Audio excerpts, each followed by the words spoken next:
Imagine waking up one day completely blind. You reach out, hoping to see something, anything, but all you find is pitch darkness. No colors, no light. Panic sets in as despair envelopes you, drowning your dreams and filling you with hopelessness. You would give anything, trillions if necessary, to regain your sight.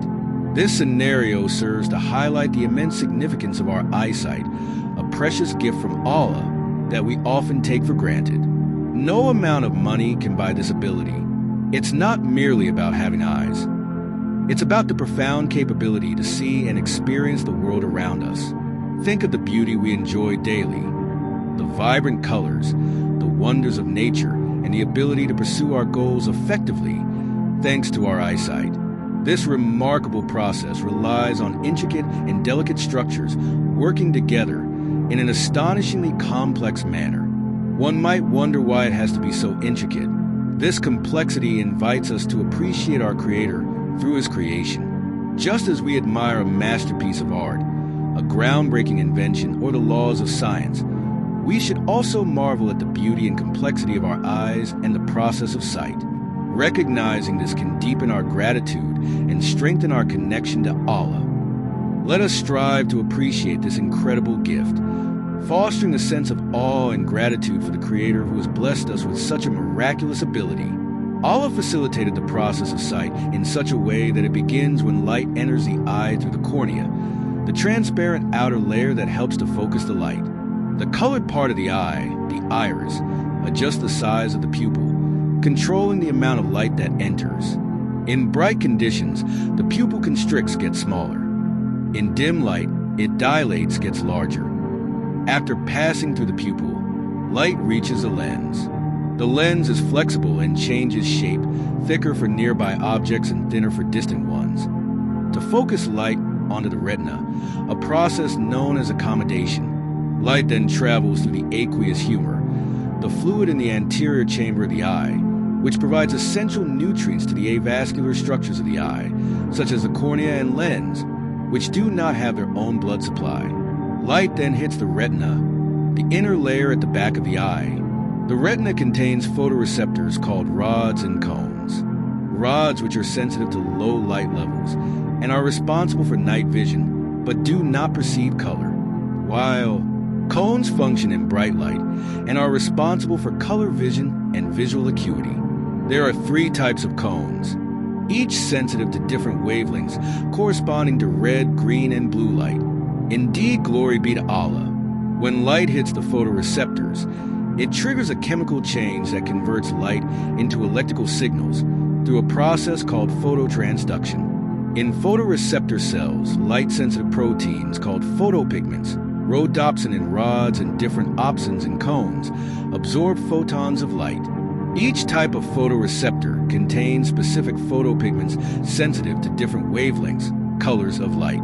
When a photon strikes the photopigment, it causes a change in the structure of the molecule isomerization. For example, in rhodopsin, 11-cis-retinal is converted to all-trans-retinal. The isomerization of retinal activates a G protein called transducin. This activation triggers a cascade of biochemical reactions within the photoreceptor cell. Activated transducin then stimulates the enzyme phosphodiesterase, PDE, which breaks down cyclic guanosine monophosphate, cGMP, a secondary messenger that keeps ion channels open in the dark.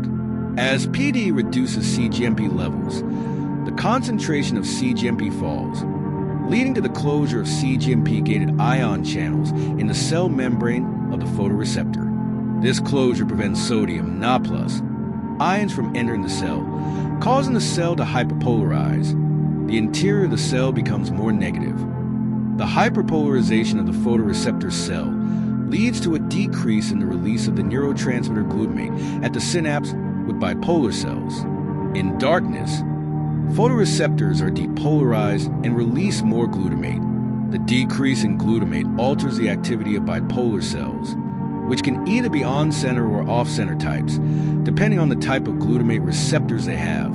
The changes in the activity of bipolar cells influence the ganglion cells, which send their axons to the optic nerve to the visual cortex of the brain. Then in the visual cortex, the brain processes the signals, interpreting them as images. This involves complex pathways that analyze aspects such as color, motion, shape, and depth. The brain combines visual information with data from other senses and memories to create a coherent understanding of the visual scene. Glory be to Allah. Isn't this a really marvelous and fascinating process that is definitely worth our thought? In fact, the human eye can distinguish approximately 10 million different colors. This incredible capability is thanks to the combination of 3 types of cone cells in the retina, each sensitive to different wavelengths of light: red, green, and blue. This allows us to perceive a stunning array of hues and shades, enriching our visual experience of the world around us. It's a remarkable testament to the complexity and beauty of our vision. All praise be to Allah. Moreover, the human eye contains about 2 million working parts. This intricate design includes not only the lens, cornea, and retina, but also numerous cells and structures that work together to enable us to see. The process of sight is truly a marvel, blending quantum physics, biology, chemistry, and electrical signals into one seamless experience. How incredibly brilliant is our Creator? Every time we look around, we're witnessing a gift that depends on countless, perfectly aligned processes working in harmony. Light enters our eyes, interacts with millions of cells in our retinas, and signals are sent to the brain, creating the vibrant, detailed images we see. Each component is essential, functioning precisely to produce sight. Reflecting on this miracle should fill our hearts with gratitude to Allah, the most wise, the most creative. Indeed, all praise is due to Allah, who has blessed us with such intricate wonders. May we never take these gifts for granted.